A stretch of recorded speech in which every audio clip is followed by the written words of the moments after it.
असं म्हटलं जातं, परंतु प्रत्यक्षात हे खरं आहे का? महिला सक्षमीकरण, महिला सबलीकरण हे काय आहे? आपल्या आजूबाजूला जेव्हा युवतींवर, महिलांवर अत्याचार होतात त्यावेळेस असं वाटतं की महिला युवती ह्या फक्त 4 भिंतीच्या आतच सुरक्षित आहेत का? कोलकातामध्ये आरजे काल या मेडिकल कॉलेजमध्ये एका डॉक्टर युवतीवरती रेप करून तिची निर्घृणपणे हत्या करण्यात आली. 36 तासाची लॉंग शिफ्ट केल्यानंतर तिला आरामाची आवश्यकता होती. तिने विचार केला असेल की सेमिनार हॉलमध्ये जाऊन रेस्ट करावी, कारण त्या कॉलेजमध्ये इतर कोणतीही फॅसिलिटी नाहीये, तिथे रेस्ट रूम देखील नाहीये.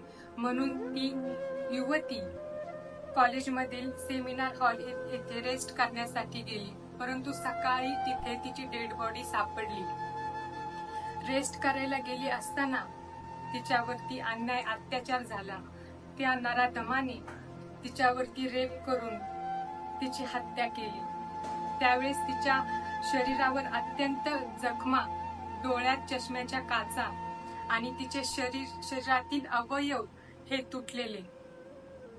हे असताना देखील तिची आई, तिचे कुटुंबीय ज्यावेळेस तिची बॉडी पाहण्यासाठी विनंती करत होते, त्यावेळेस तिथे त्यांना सांगण्यात आलं की ही सुसाईड केस आहे आणि सुसाईड म्हणून तिला डिक्लेअर सुद्धा केलं.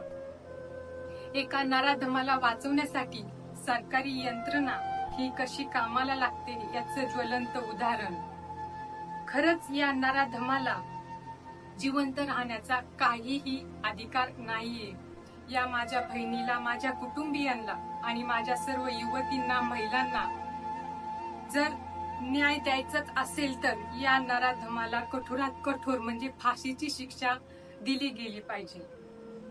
की बच्ची 31 इयर्स ओल्ड की ऐसी खत्म हो जाती है, उनको 3 घंटा खड़ा रखा और ये हाथ जोड़ते रहे, हमें एक बार दिखाओ, हमारी बच्ची का मुंह एक बार दिखाओ.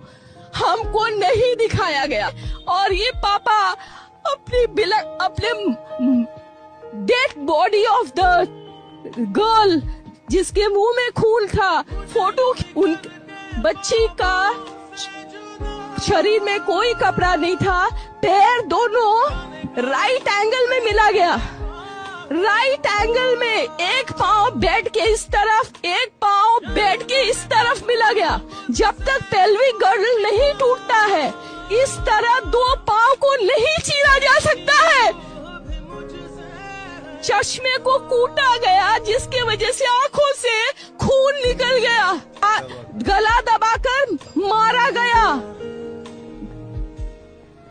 और पूरा ये जो मैं बोल रही हूँ, ये पूरा पोस्टमार्टम रिपोर्ट में वायरल हुआ है. आप लोग कृपया देखिए.